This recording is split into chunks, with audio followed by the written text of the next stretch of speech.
How's it going, everybody? So I'm back once again, another movie review. This time around we're talking about the latest Netflix original film, Polar.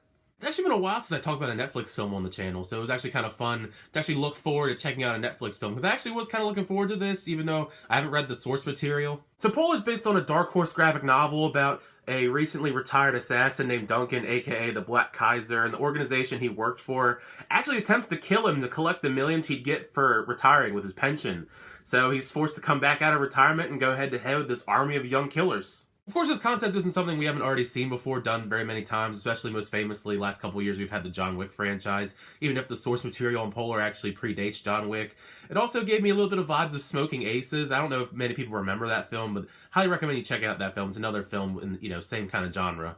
But it kind of reminds me of both of those films for the most part, if I had to compare them to two different films in the same action genre. Madds Mikkelsen is our lead in this film as the Black Kaiser, and I actually really like him in this role as this kind of stoic, mysterious assassin type. But he's not always super serious. He does develop this relationship with his neighbor, played by Vanessa Hudgens, who does a really great job as well. And their bond actually is kind of heartwarming, and I wasn't really expecting that going into this. Actually, it kind of gives this film some emotional weight to it while this crazy action film's going on. Since Vanessa Hudgens' character kind of has her own tragic past that we get more details of as the film goes on. One of the main things I think people are going to have complaints about, which is justified because I do kind of agree, is that the meat of the story really doesn't get going until probably about an hour into this almost 2-hour long movie. But once it actually picks up, it actually is a really fun ride. All the action scenes, especially involving Madds Mikkelsen, are all top notch, and they're really well shot as well. They definitely don't skimp on the action and the blood and gore and violence factor in this, because you go into these movies expecting that kind of action, and it delivers on that front. It's probably one of the best aspects of Polar, actually.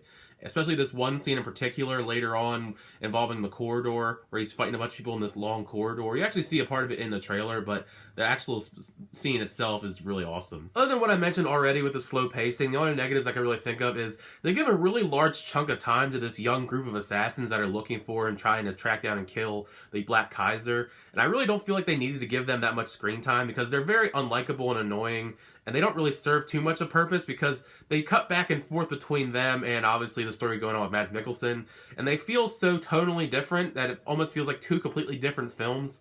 And maybe if I enjoyed the scenes with that young group more, I mean, they're not like horrible actors or anything. They're very annoying and forgettable characters that they could have just sped up a lot of their screen time and just get all their stuff over with and get back to Madds Mikkelsen's, stuff we actually care about. And I'm really not the kind of person that talks about the score of a film very much, but I noticed that deadmau5, the famous DJ, the one that wears the giant mouse head, he did the music for this film, and it really was lacking, actually. I didn't even really notice most of the time that there was any sort of score going on whatsoever. So, I mean, it was kind of cool when I saw in the credits, oh, he's the one who did the music, but I would have not recognized it whatsoever if I didn't see it in the credits that it was deadmau5. It was also an interesting choice to make Matt Lucas of Doctor Who fame be the main antagonist, because he's like the leader of the assassins.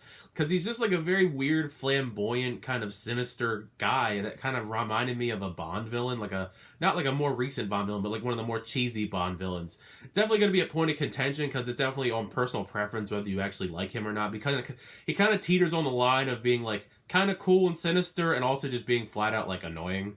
So definitely leave me in the comments below what you thought of him. Did you think he was annoying? Did you like him? Did you not like him? But for me, it was kind of just like weird. It was just because like I didn't know what to make of him because he was so over the top sometimes. They do set up a sequel at the end of this, and I think there was enough in this film where I would definitely check out a sequel if they ever did make it. I don't think I'd like, I need this sequel right now. I wouldn't be like that pumped for it. You don't leave this film like super pumped, like you got to see the next installment, but I would see it eventually since it is on Netflix. Overall, I mean, this film's not, like, amazing. It's not gonna, upseat, like, a John Wick when it comes to the action genre. But, for a Netflix film, it's fun. If you have, like, 2 hours free and you want to check out a new action film, definitely check it out. But, I mean, if you're not into action films, it's obviously not going to appeal to you. But those are just my thoughts on Polar. Leave a comment below what you thought of the film when you check it out. It's out on Netflix now, actually. Did you like it? Did you not like it? Would you watch a sequel if they made one? Did you have a favorite action scene? Let me know all that in the comments down below. Let's get a discussion going talking about the film. But thank you so much for checking out my little review. If you enjoyed it, feel free to leave a like. Hit that subscribe button to keep up to date with all my movie reviews, trailer reactions, unboxings, and more. But until next time, I'll see you guys later.